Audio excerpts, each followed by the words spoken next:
again, anyone from the YLinK team, are there any introductions needed? If not, I'll go ahead and start.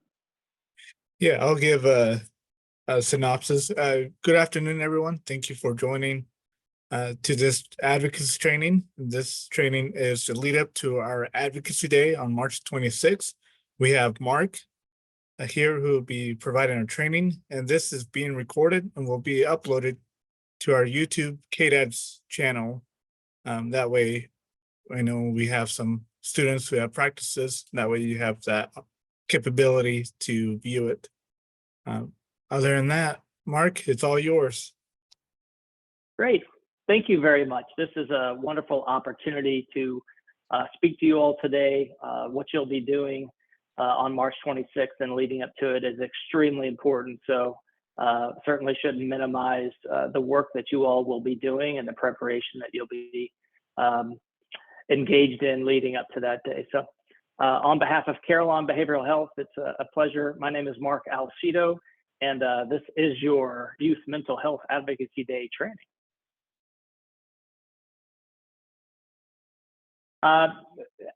Just so we have an opportunity to start fresh, I want to make sure that everybody knows what they'll be doing and give a brief overview. But as an introduction, advocacy is what you see there. It's quite simple: public support for the recommendation of a particular cause or policy.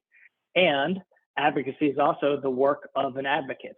All of you will be advocates, making specific points about a particular cause that you are interested in or that you care about. In this case, to legislative members of both the House and the Senate of the Kansas State Legislature. You can be an advocate in your own home, to your parents, to your teachers, to your religious leaders. You can be an advocate to your peers. You can be an advocate to city and state officials, legislators, congressional and federal members. Advocacy is certainly not limited to any legislative aspect, but it certainly is something that's important and done routinely as the legislative process goes through its continuum. So I hope that you are familiar with the term advocacy and start to use it more in your own vocabulary and vernacular. And understand that anytime you make an argument, whether it's where you're going to go for dinner or making a specific case to try to get people to appreciate and buy into your idea, is certainly all advocacy. Hey, Mark, I wanted to interrupt real quick. Are we supposed to, I'm sorry, are we supposed to see your screen? Because I don't see it yet. Uh-oh, okay, give me just 1 second. Let me see what I can do. I am sharing it. Give me just 1 second.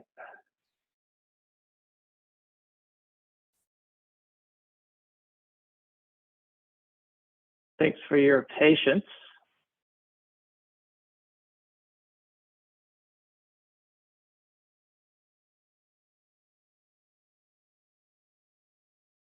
Perfect. Can you now see we it now? can. Yes. Okay, great. I apologize for that. Let's see. Advocacy is empathy, compassion, or community at work. That's a wonderful quote that I love to recognize here before we begin. So let's just briefly talk about the legislative process. For those of you that haven't taken a civics class or a history class yet, put simply, electors come together over a certain period of time, in this case at the Kansas legislature in Topeka, to hear different versions of pieces of legislation or bills that address all number of concerns that are in front of the state. And so they'll meet, they'll hear those different bills and pieces of legislation in the form of a committee.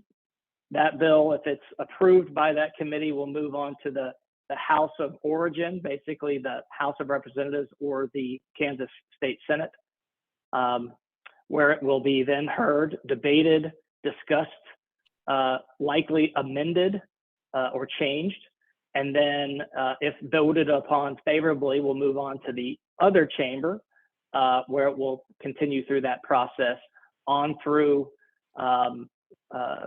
getting approved and sent to the governor to be signed. So it's a very lengthy, arduous process for some of us that have very technical or complex or controversial bills, but nonetheless, it's an important process to understand so that you can work within it and you will be engaging in the legislative process.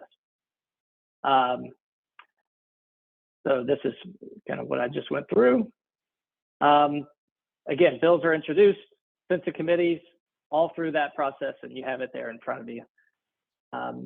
There's a fun fact that last legislative session, over 1,457 bills were introduced, and only 288 were passed and signed by the governor. So just a very small section or a very small slice of the entirety of the bills that were filed actually become law. That is because various pieces of legislation have varying components to it. Some are more important than others, and there is a finite amount of time to pass legislation, and bills fail to pass for all number of reasons, but certainly only just a small fraction get through. Kansas's constitution does provide the exclusive power to tax and spend the public's money in the state legislature. This is all dealing with the budget.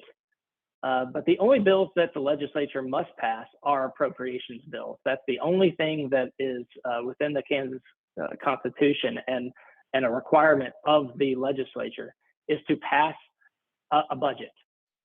Many different components or legislative pieces get added to the budget if it's germane or appropriate to the language therein.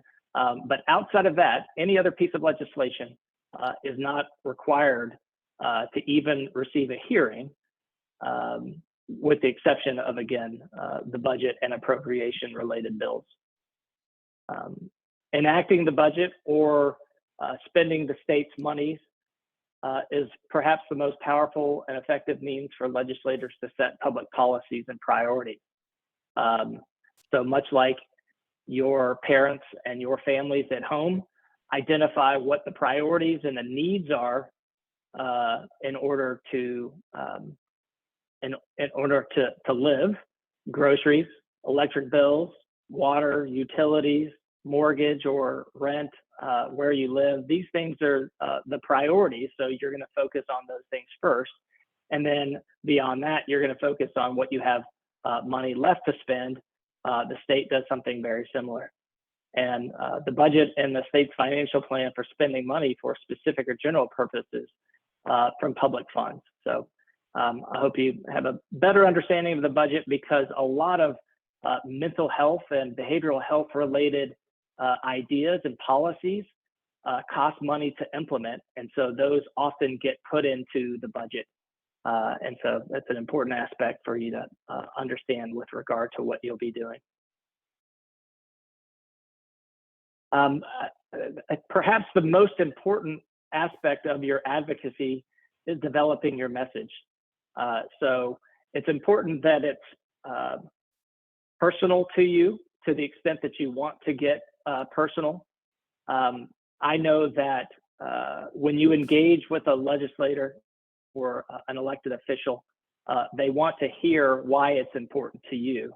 So when you're choosing an issue, and I'll go through a list of topics that you might consider if you don't already have something in particular that you're interested in advocating for. You'll have an opportunity to brainstorm or gather some ideas, but choosing an issue is vastly important. Make sure that it's relatable to your audience. Have the research already done.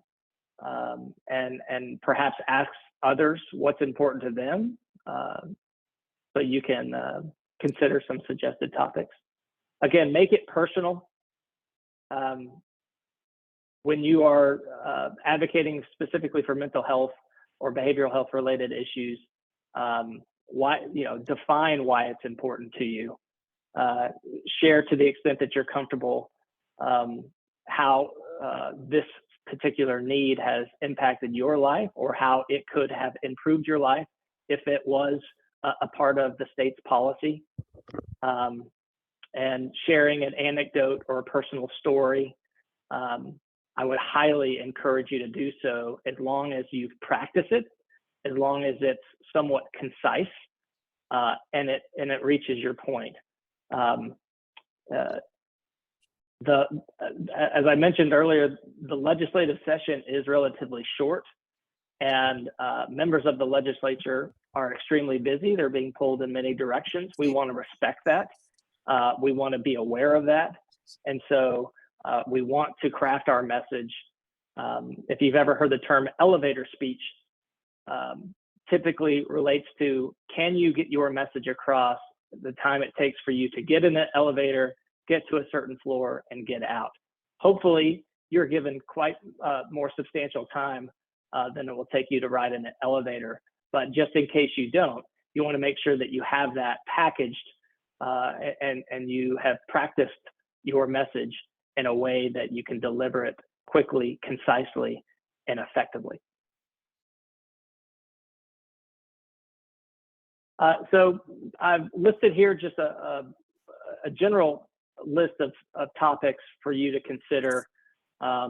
There are so many needs in the public health space with regard to mental and behavioral health, from awareness to certain preventions. I've listed them here, and I'm not going to read them, but hopefully you can see them. These are just a small segment of issues that you may choose to talk about that have either affected you or someone that you know, something that you feel is important for the Kansas legislative bodies to consider and support, either through funds, through policies, through grants, through providing additional support and mechanisms that allow us to improve the qualities and the outcomes related to the suggested topics that you have before you. Now we're going to move quickly to delivering your message. As I mentioned, it's very important to be respectful, to be prepared, and to be flexible. So what I mean by that is you all have been selected to participate in this program, most likely because of your interest and because you've shown yourself to be respectful. So I don't think that we need to spend a lot of time doing that, but we want to make sure that we give the appropriate salutation and recognize leaders. So if you're meeting with a senator, it is appropriate to say senator. If they are the chairman of a committee, which you can do your research ahead of time, it is respectful but not necessary to refer to them as chairman or chairwoman. Members of the House are recognized as representative. And so it's important to address them. I think it very much determines your ability to communicate and show appropriate respect. Relax. It's okay if you're nervous. I think they would expect you to be nervous, but I think being personable, being honest, and sharing your story with them is what they want to hear. So know that they're giving you your time, or they're giving you their time, excuse me, and be aware of that, but they also want to hear what you have to say. So don't feel as if you're being a burden. Don't feel as if you're not worthy to have this conversation, because you absolutely are. I always like to say thank you for your time, both before and after. Just recognizes that they've got a busy schedule and that what you're doing is important. And then when you set up meetings and when you're invited to engage with members of the legislature, it's often in the hallways or in their offices. In those offices, oftentimes our staff show them the same amount of respect. And they are often the lifeblood of the legislative process. Staff can buy you some time. They can get you a little bit more time. They can get you in more expeditiously or on time or on schedule. So be aware of that, and just be kind to everybody that you engage with that day. Be prepared. There is nothing more important than practicing what you want to say, doing your research on with whom you're meeting, doing your research on the issue that you're trying to advocate for, and it gives you an opportunity to make a better connection. And then again, practice, practice, practice, and then do that a little bit more. And lastly, be flexible. We've talked about scheduling before. The legislators are given an agenda for their entire day, but oftentimes committee hearings run long, floor debates run longer than normal, and so we have to be flexible to their schedules. And so patience is often required. Sometimes you'll ask for 15 minutes and they'll have 5, and we want to be flexible with that. And again, that's why we prepare ourselves to have a quick speech, a quick elevator pitch, if you will, and then we come in with more research if we're given more time. Some legislators I've seen are extremely giving with their time and attention to you. They'll want to know more about you, where you go to school, what your interests are. Be prepared to talk about yourself. Oftentimes that's an easy thing to do, but other times it makes us a little self-conscious. So be comfortable talking about yourself, talking about your family, talking about the things that are important to you in both school and in society. So think about those things as you prepare. Let's see. Again, the elevator speech, I don't want to harp too much on it, but it can make your message extremely effective. Again, an introduction at the front, always say your first and last name, where you go to school, and then thank them at the end. Tell them why you're there. I'm here today because this, this issue is important to me. And then explain to them, expand on that, help them understand why it's important to you. That's the anecdote or the story that's relatable, and make sure that you share as much as you're comfortable sharing. And then as advocates, we never leave without an ask. We ask you to support House Bill 512, or we very much appreciate and ask that you support additional funding to support, the 988 call center, or whatever issue you're advocating on. Make sure that you ask for their support, or for additional funding, or whatever. If you're advocating for a piece of legislation, ask for their support on that. It's good not to forget that legislators are simply people, members of our community.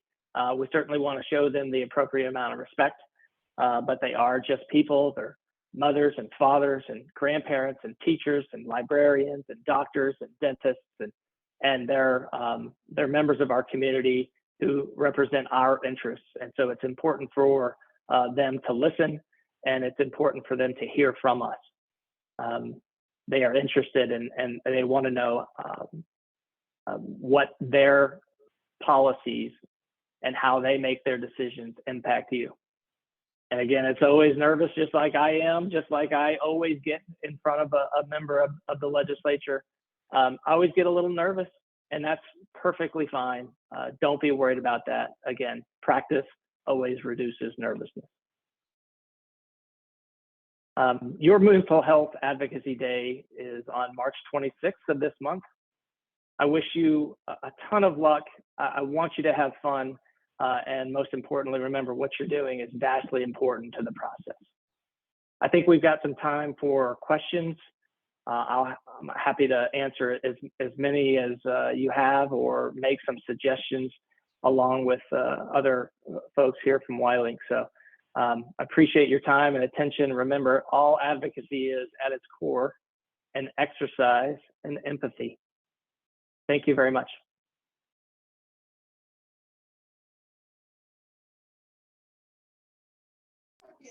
Thanks, Mark, for giving us that outlook on advocacy. Are there any questions? Georgina, I see that you have your hand up. Oh, sorry, I was just doing clapping hands. Oh, okay. Thank you. I need all the applause I can get. Are there any questions from the group? I have a question. This is Shayla with the Independence and Fredonia YLinK group.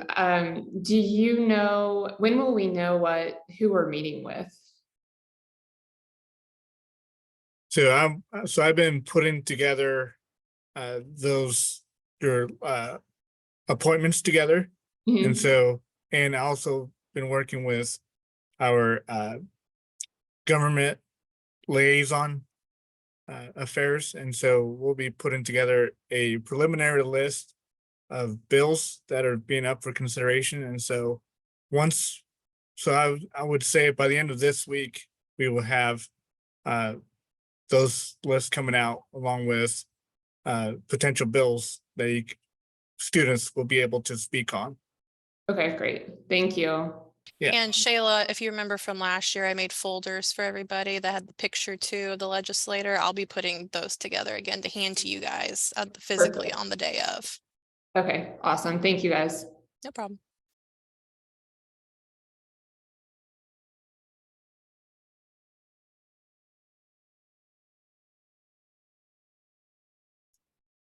We had another question saying, will the recording be, where'd it go?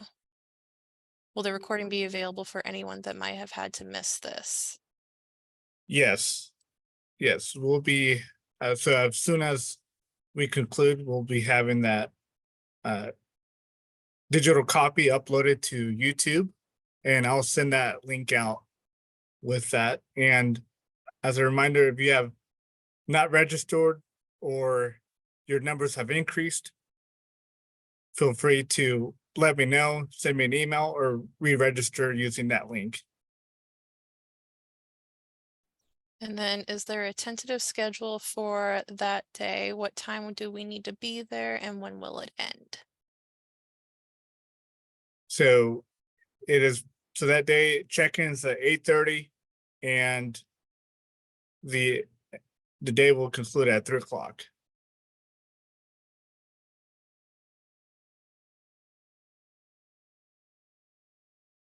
And so registration starts at 8:30, right, Andres? And when does registration end? It ends at, I would say, 9 o'clock or 9:30, because we'll have the first session with the legislators begin at 9:30, and then everyone will have meeting appointments to throughout the day, and we'll have sessions throughout the day as well. And then we have another question about what is the agenda schedule for the day? So you'll probably be sending that out. Yeah, here soon. Okay. Yeah. This is Linda. I just wanted to jump in. Whoever asked what time the day will end, if you have your legislative appointments in the morning and you stick around, you do pictures, you do lunch, and then you don't have any other appointments, you can leave after that time. You don't have to stay till 3. I just want to make sure you guys know that when you leave is up to you. But if you're going to leave before your scheduled appointment, please let us know. So Andres can either try to get you something else scheduled, or we can at least be aware that, let the person know that you're not going to be there.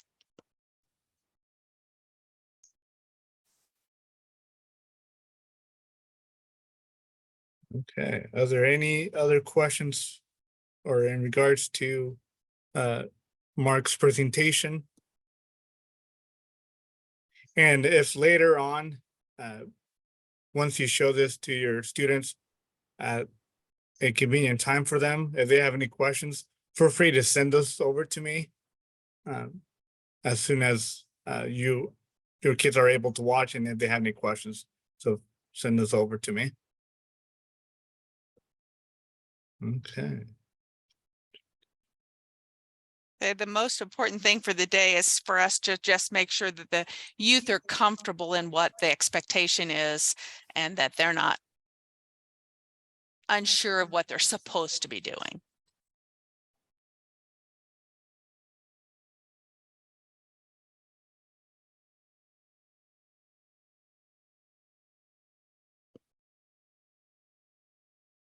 Okay. Anyone else has any questions? Okay. Well, with that, thank you, Mark, very much for your time. And like I said, everyone, this will be a digital copy will be uploaded to YouTube. Hopefully, should get that done by tomorrow, if not by Thursday, and I'll send that link out to everyone. And along with your legislator appointments and a list of bills that are being up for consideration in the legislature. Okay. Thank you all for joining. We'll see you soon. Thank you and good luck. Bye. Thank you, Mark.